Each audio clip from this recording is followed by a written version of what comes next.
Okay, so shall we start?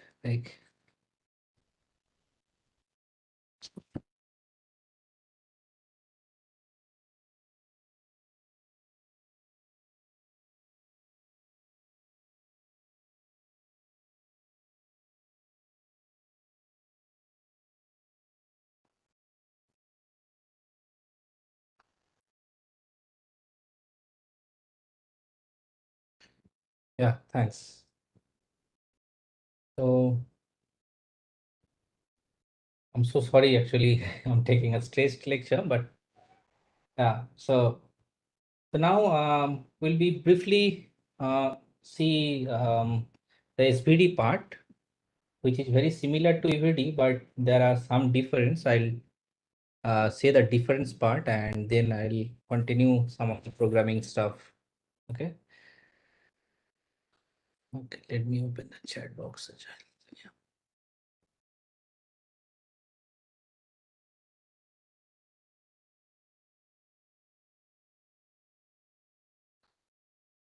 So can anyone confirm that the screen is visible?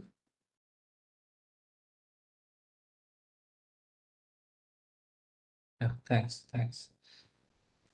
Okay. So just we have seen that that a matrix. Uh, so it's SVD, singular value decomposition.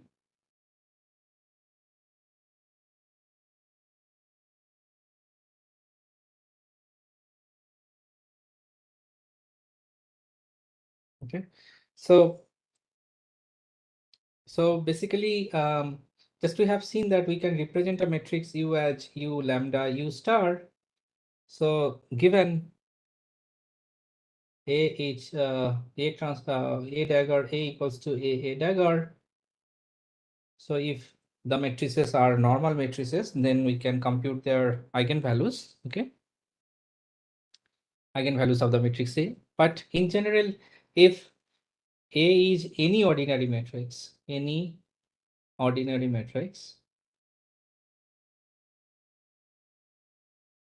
dimension m cross n, still we can diagonalize the matrix. We can diagonalize the matrix as A equals to U sigma E star, where A equals to m cross n. Okay, so if this is equals to m cross n, this is equals to m cross m, this is equals to m cross n, this is equals to n cross n. Okay, so these both U and V, they are unitary matrices with may equal or may not equal dimensions, unitary matrices. So this is typically am I not audible? Some comments is there. Okay. So U is basically you have the vectors U1, U2, 2 up to m dimension, so m number of vectors, and this sigma are sigma 1 to sigma 2 to up to sigma. Okay, this is a rectangular matrix.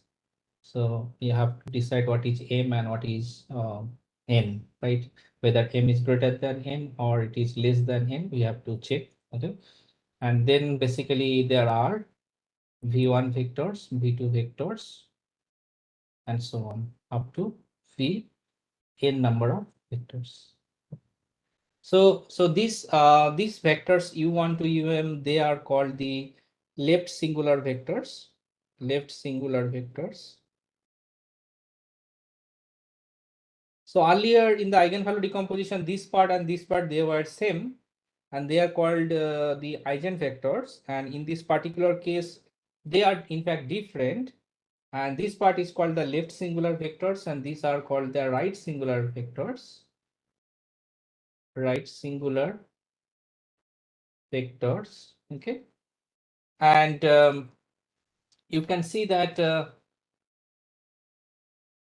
you can diagonalize the matrix now to the A to sigma for even any ordinary matrices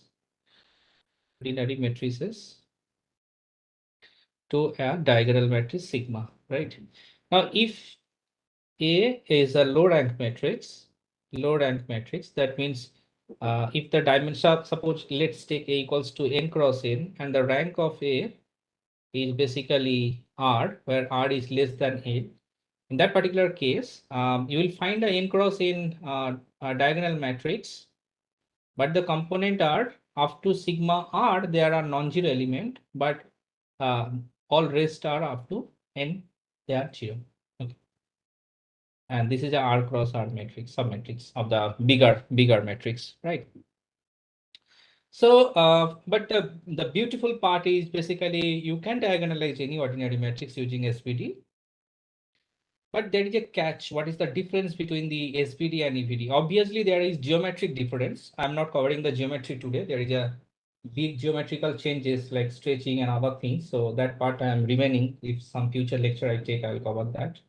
But just with the numerical notations, this lambda I, where they were the eigenvalues, they are the eigenvalues. They may contain, they may contain phase information. Whereas sigma I, they are only real values. So they can be complex and they are basically real, right? So basically for unitary matrices, for unitary matrices, like if you have a unitary matrix and you want to diagonalize this matrix, U matrix, okay? So U times your eigenvectors E is basically lambda times E. This is your eigenequation. But this lambda you can also represent e to the power I theta times E. Okay, this E and this E are not same. Okay, this is just a vector. Okay, let's take a psi. Okay, and this is e to the power I theta. So let's take e to the power minus I theta. So basically, instead of estimating lambda, we can estimate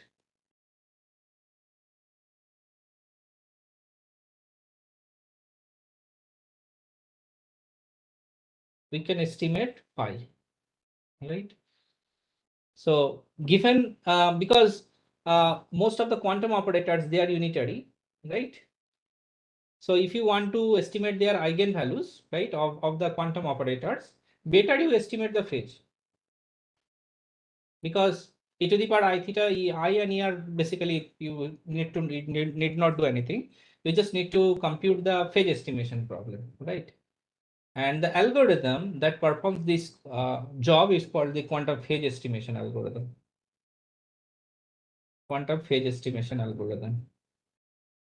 So there is a family of quantum algorithms starting with quantum Fourier transform, where you have a signal X. Okay, let me summarize these things.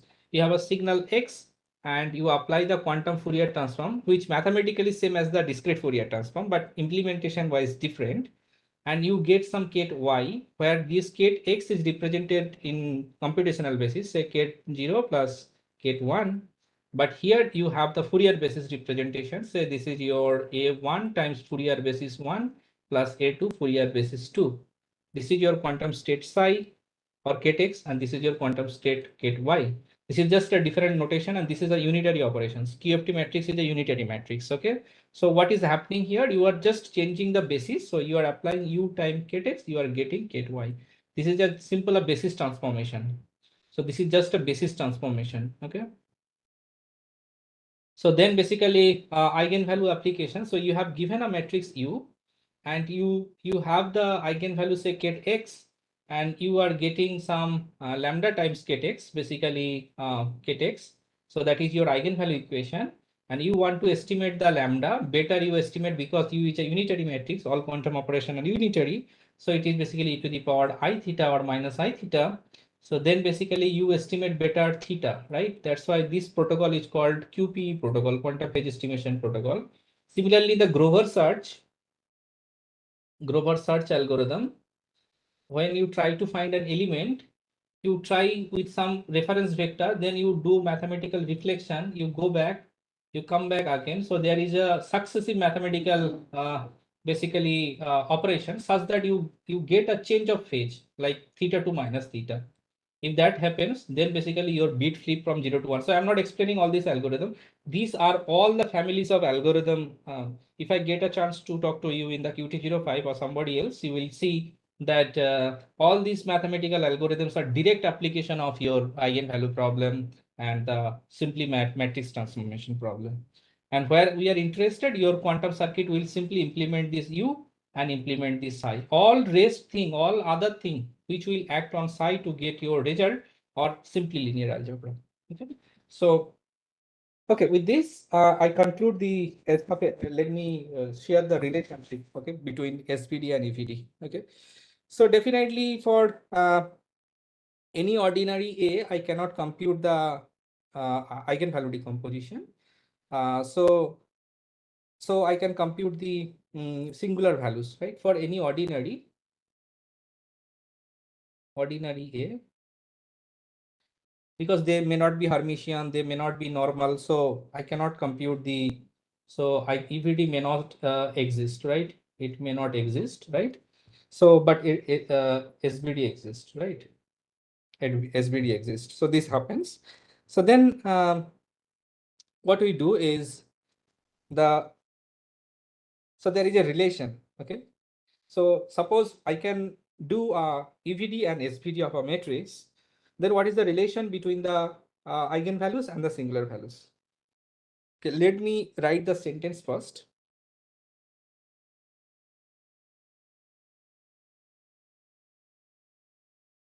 The singular values sigma I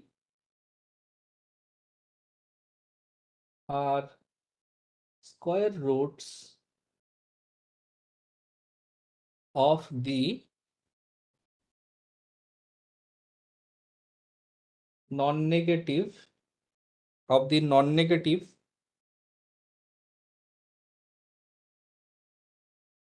eigenvalues of A Hermitian A and A Hermitian. So what is telling is that probably I cannot do eigenvalue decomposition for A, but definitely I can do eigenvalue decomposition for A star A and A star, right? So in that case, what happens? The columns of V, the columns of the V, like the U sigma V star, so the right matrix, right unitary matrix, V matrix, the columns of the V matrix are right. So these are basically the right singular vectors, right? Right singular vectors. These are the orthonormal eigenvectors of A star A.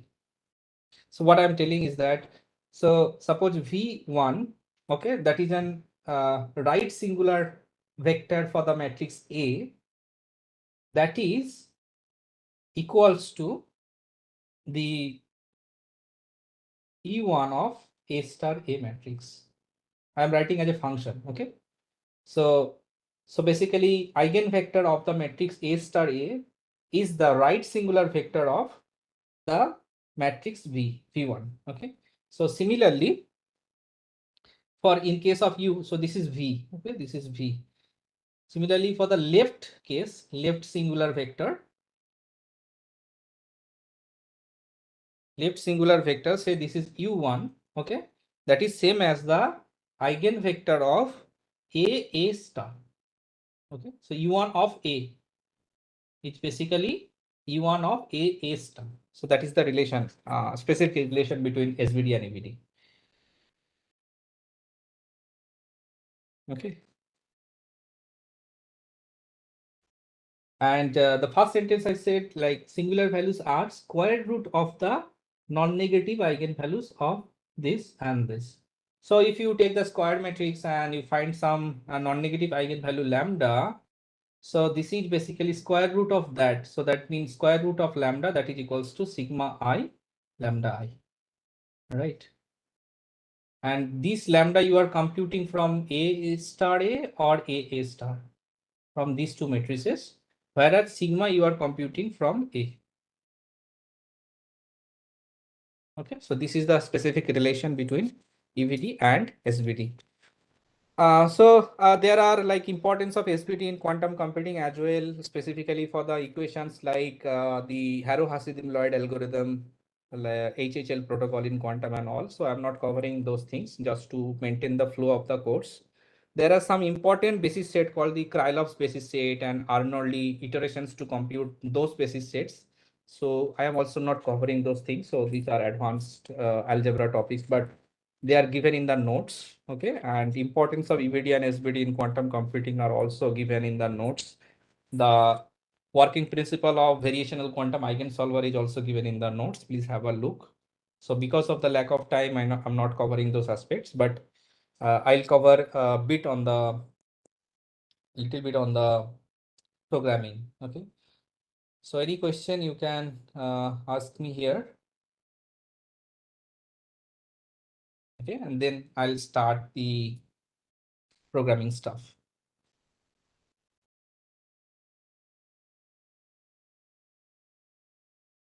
Any questions so far? Or is this so boring?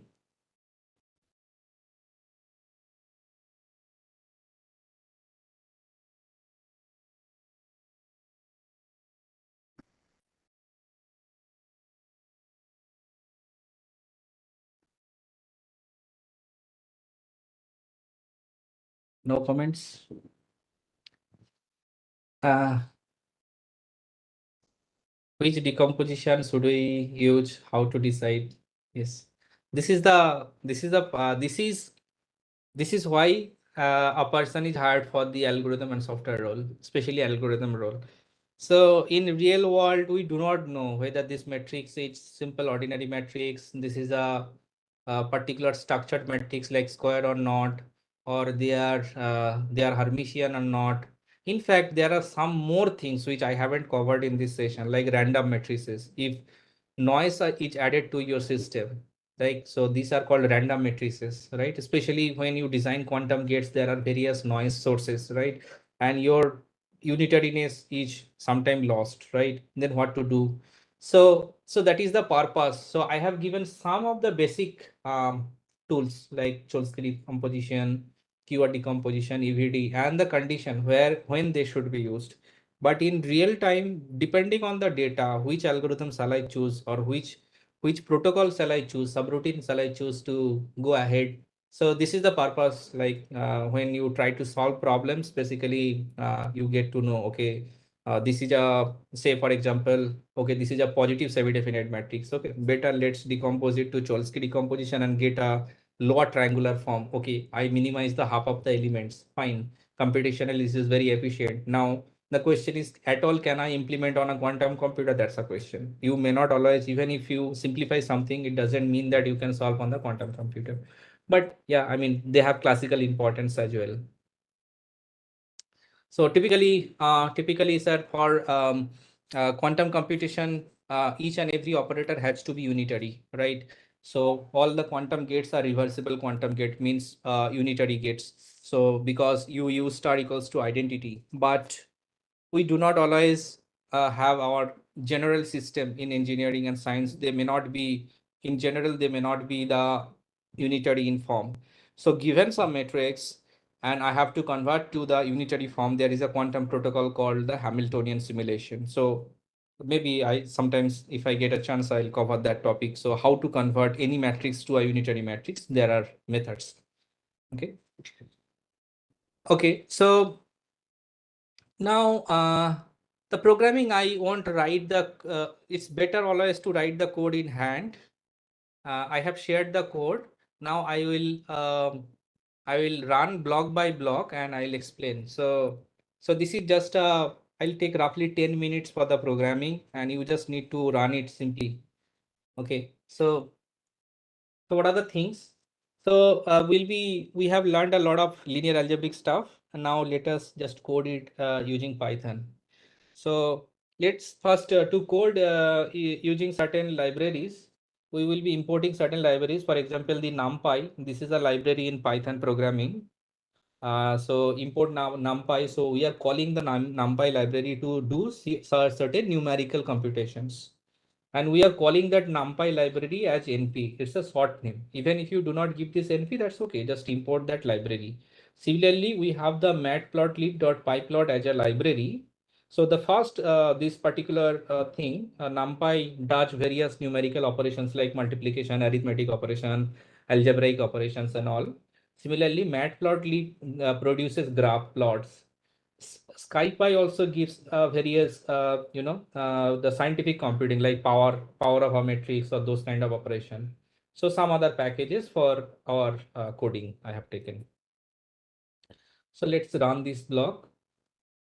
Um, and then let's define, okay, so Python is so easy. Like let's take x equals to 5, y equals to 10, and just do print x plus y. Print z, where your z is say x plus y, and I should get 15 as my output, right? So this is so simple. Okay. And if you want to do square of a number, say g equals to say x square, right? X is taken as 2, 5, right? So we want to do x square, like, so for that you need to do, so for multiplication, say x into y.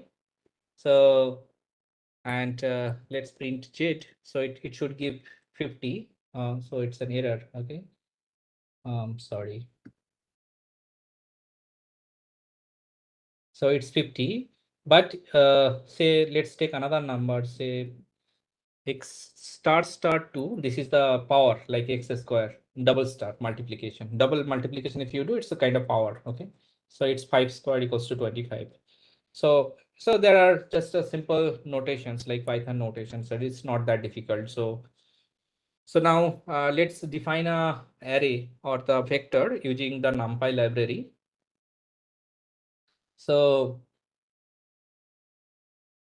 forget about these above lines. These are just commented lines. Okay. So I have decided np.array 3, 2. So I have taken a two-dimensional array. Okay. And sorry, one-dimensional array, right? And basically it's a vector with two elements, 3 and 2. And let's print this. So basically this is a vector definition. So we have defined a vector v with element 3 and 2. It's a row vector here. Okay. And now let's plot certain things. Let's plot this vector using the matplotlib. So this is my vector. See, this is a 3, 2 position. So I have given, so basically 1 unit, 2 unit, and 3 unit, and then basically 2 unit. So this is a vector representation. So codes are available is given to you. I'm just demonstrating. This is simply a defining a vector and showing the plot using matplotlib in Python. Okay. Now what to do with this vector? Now let's take a matrix. So how a vector is defined? See, the vector notation is basically np.array. So in CS, basically, uh, we define using the array notation. So we call the NumPy library and np.array. From that, basically np.array is the notations to represent vectors. So start with a functional notation like this first bracket. Start with a single third bracket like 3, 2. It's like a row, first row of a matrix, something like that. Okay. Similarly, if you see in the matrix notation, it's a np.array, but in this particular case, you see, so you first define a functional representation. Then this is basically the first row of the matrix. It's basically 2, 1, and the second row is basically 1, 3. That's why uh, the third bracket 2, 1, 1, 3. These are the elements. Then all together they are forming as a single array. That's why another third bracket. And this is a functional representation. So this is the way to represent matrix. So 2, 1, 1, 3. Okay. Now So there were questions like column vector of a matrix is a vector, of course. So for example, so let's access the column. So column one. So column one is what? 2 comma 1, right? 2 1 is the element, right? So column one is a matrix colon comma 1. This is how you select. So basically Python start counting with 0, right? So 0th position means first position. Okay. So basically colon comma 0 means what? Colon comma 0 means basically you access the first column. Okay. So all row and first column. Okay. All row means 2 comma 1. Okay. Similarly, column 2 is basically all row first column. So that means 1 3. So first is point means second. So 0 means first and 1 means second in Python. Okay. So that's how you access the first column and the second column. Now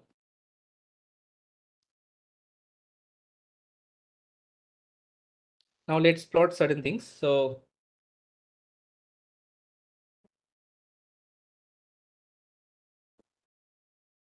So if we plot these two, column 1 and column 2, these are two vectors. Okay.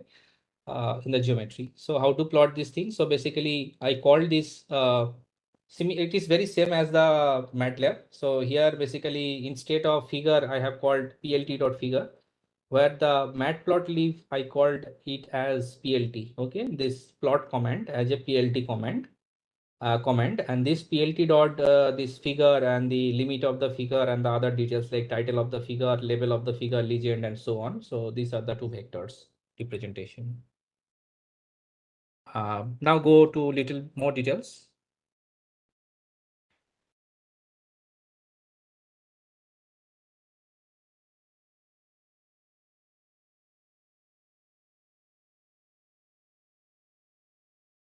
So I'll do the inverse of a 3 cross 3 matrix, where the elements are 1 2 3 0 1 4 5 6 and 0. And basically this is the code to check whether the matrix is invertible or not, and if invertible, compute the inverse of the matrix, right? To compute the inverse of the matrix, I called something called the np.linearalgebra.inv. This is the function to compute the inverse of the matrix if that matrix is invertible. Okay, and it will give you the m inverse as the output. So your original matrix was 1 2 3 0 1 4 5 6 0, and inverse of the matrix that I did using this particular comment line np.linearalgebra.inverse. So that is basically is this answer, right? So basically inverse of the invertible matrix is this one. Okay, and I will be checking whether if I multiply this original matrix to the inverse matrix, roughly I'll be getting identity matrix, right?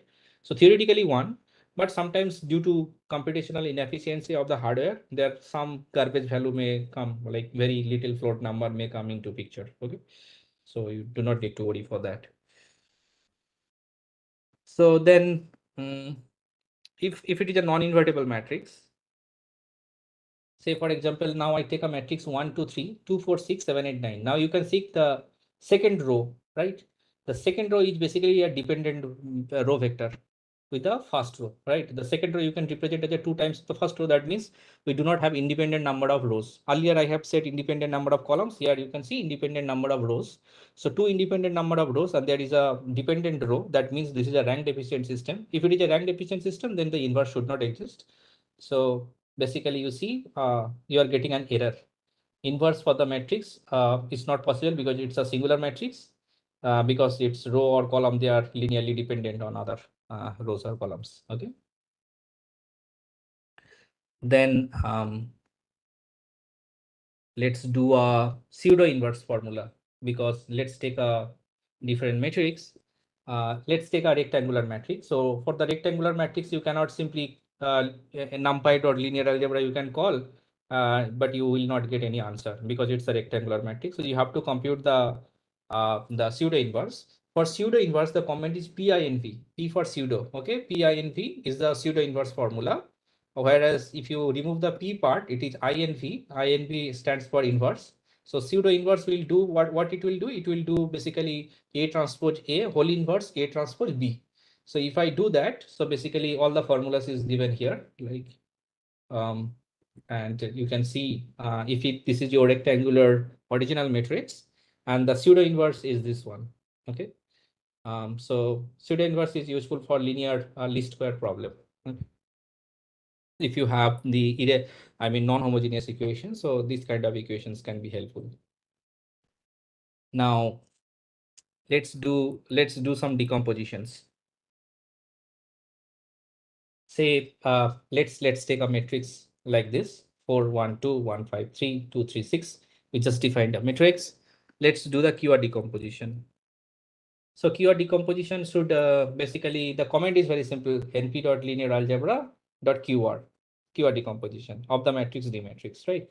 Now this Q matrix should be the orthogonal matrix and R should be a upper triangular matrix. By theory we have learned that, right? So let's see. So this is your Q matrix. So Q matrix is basically these are the elements of the Q matrix, and these are the elements of the R matrix. So R matrix, you can see it's a upper triangular matrix because lower triangular, all these are 0. Now, basically, if you multiply Q times R, you should get back the original matrix 4 1 2 1 5 3 and 2 3 6 that we are actually getting what we have given, right? Now we have to check that Q transpose Q equals to identity matrix or not, right? So that will prove that Q is basically orthogonal matrix. We have computed Q transpose times Q. This is a matrix multiplication notation, okay, at the rate in Python. So Q transpose Q is basically equals to identity matrix. Okay, so that's, we have just checked, right? Now do a LU decomposition of the matrix A. So comment is very simple. Okay, so LU of the D matrix D, and you can simply so there is a more thing, like if a matrix has some problem, like the condition number is poor and all, so or even sometimes the matrix has some pivot element not in the first position. There are some more details about the pivot elements. You can look at Professor Gilbert's lecture. So for those cases, what we do typically, first we do a permutation of the matrix, and then we perform the LU decomposition. Okay, so that is what it is done here. So for in this particular case, this is identity matrix, but permutation matrix can be any combination of the columns or rows of this particular matrix 3 cross 3. And this is the lower triangular matrix, and this is the upper triangular matrix. L means the lower triangular, and U means the upper triangular matrix. And if you multiply these two things, you should get back the original matrix. L times U should be the matrix A. Now, now let's check the Cholesky decomposition. So basically, will this code be available later on the canvas? What is canvas? I don't know, but the code is will be given to all of you. Okay, you don't need to worry about the code. I'm just explaining how the code is working. So you can just need to you need to run the code. So you can, I am running the code on Google Colab. You can run the code on any Python environment. If packages are not there for NumPy, you need to do pip install NumPy, pip install matplotlib. There are some installation procedure, but I will prefer those who are beginning in the programming, just directly go to any online environment like cloud-based thing, like Google Colab. Just by logging your Gmail and open a Google Colab account, and you simply just run the code here. You do not need to install anything. You just need to be connected to over the internet. So I'm just running the code right now. There is like, I do not have like ready-made code earlier, so I'm running it right now. So that then, so if we do the Cholesky decomposition, you see, so what we have done, the Cholesky decomposition is LL transpose, right? So the L is what? L is basically this part, lower triangular matrix, and the upper triangular is just like another part is just its transpose. And if you multiply that this transpose time that particular matrix L into L transpose, you should get back the original matrix. So that's the verification of the Cholesky decomposition. And let's verify the eigenvalue decomposition. So so for the eigenvalue decomposition, it's the command is EIG, same as MATLAB command, same as Python command. So np.linear algebra eigenvalue decomposition of the D matrix. And I am storing the eigenvalues to the variable eigenvalues and eigenvectors to the variable eigenvectors. And let's check that. So this is the unitary matrix, the first one. Okay. And this is the eigenvector matrix. So what is the eigenvalue? Okay, eigenvalues of the matrix is this one, 9.41, 3.38, and 2.19.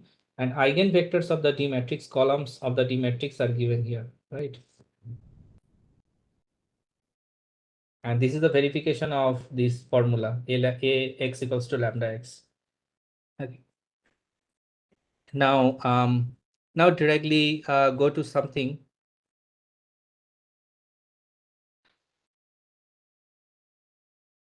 So initially, so after doing the eigenvalue transformation, I get two eigenvectors lambda 1, lambda 2. So initially our vectors was something like this. So if we go back, you see these were our initial vectors, right? And after applying the basically the transformation, right, you get eigenvectors, not the reference vectors, and these two vectors are this basically. Okay, lambda 1, e1 and e2. So now let's take the SVD. The SVD is something like this. So basically np.linearalgebra.svd, same comment, right? And you take basically earlier I have taken forcefully some matrix. That matrix are 2 cross 2. You can basically change the dimension of the matrix to 3 cross 3 or 4 cross 4, but that has to be normal matrix. But in this particular case, I am taking a rectangular matrix to compute the SVD. Okay. So this is the original matrix. This is the basically U sigma V star. So U matrix is this unitary, and this is the singular values, and this is the V star matrix. Other than Google Colab, I don't know. Like I because I am a staff of IBM, I have something, but that is for the internal purpose. But Google Colab is universal. It's open to all. That is a very good tool for everyone. And if you want to install something, I'll suggest to install Conda Forge, Anaconda, or Python Jupyter. So let me write some notebook. Like Python Jupyter is a very popular one. Anaconda is one. Spider is another one. So these are some name of the software packages. You can install any of them to code, or there is VS Code. So these are some popular like interface GUI to code, right? Anaconda Jupyter is fine if any of you are using already. So now do a image compression thing as an application of SVD. So basically, in the formula we have seen like, so let me write app.gitboard. So sorry, I always have some equations written. So So A matrix we have decomposed into U, sigma, and V star, right? And this A is M cross N, this is M cross N, and this is say M cross M, and this is N cross N.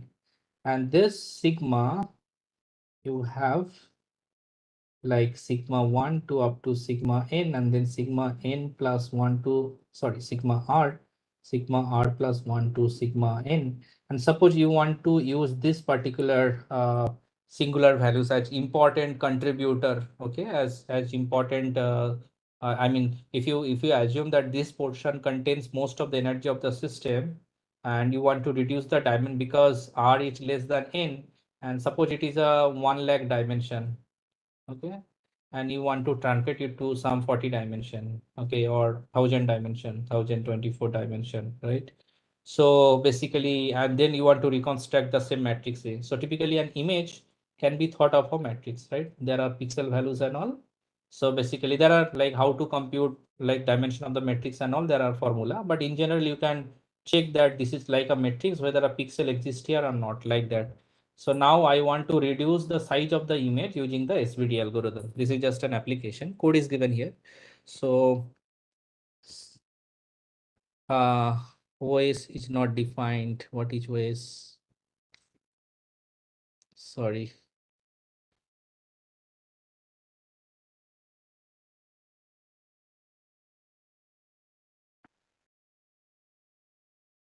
See, so this is the original image after doing the SVD and then taking some of the component of the SVD, like 10 cross 10 dimension of the SVD. This is the reconstructed image.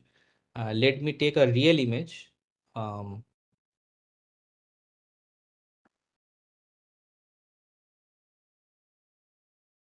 Let's try this one. I do not know whether it will work or not.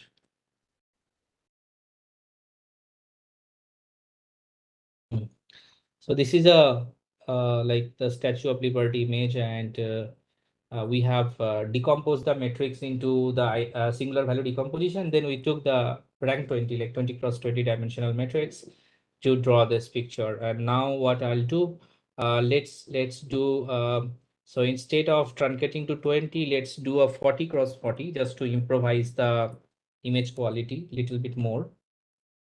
So I take a different image. This is a higher dimensional image, and I have truncated to 40 dimensional image. Now let's take a like a poor quality image. Let's take a 10 dimensional image. Okay. So this is, you can see, like left hand side original image is pretty much good.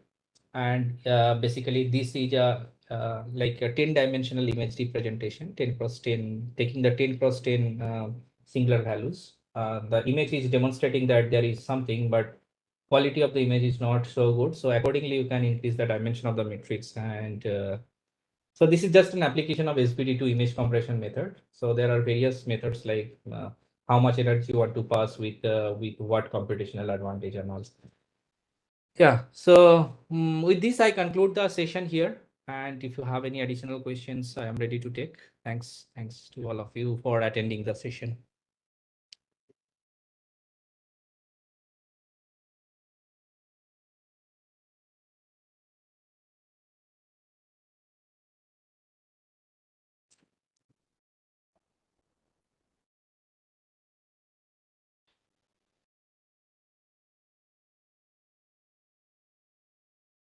Hello.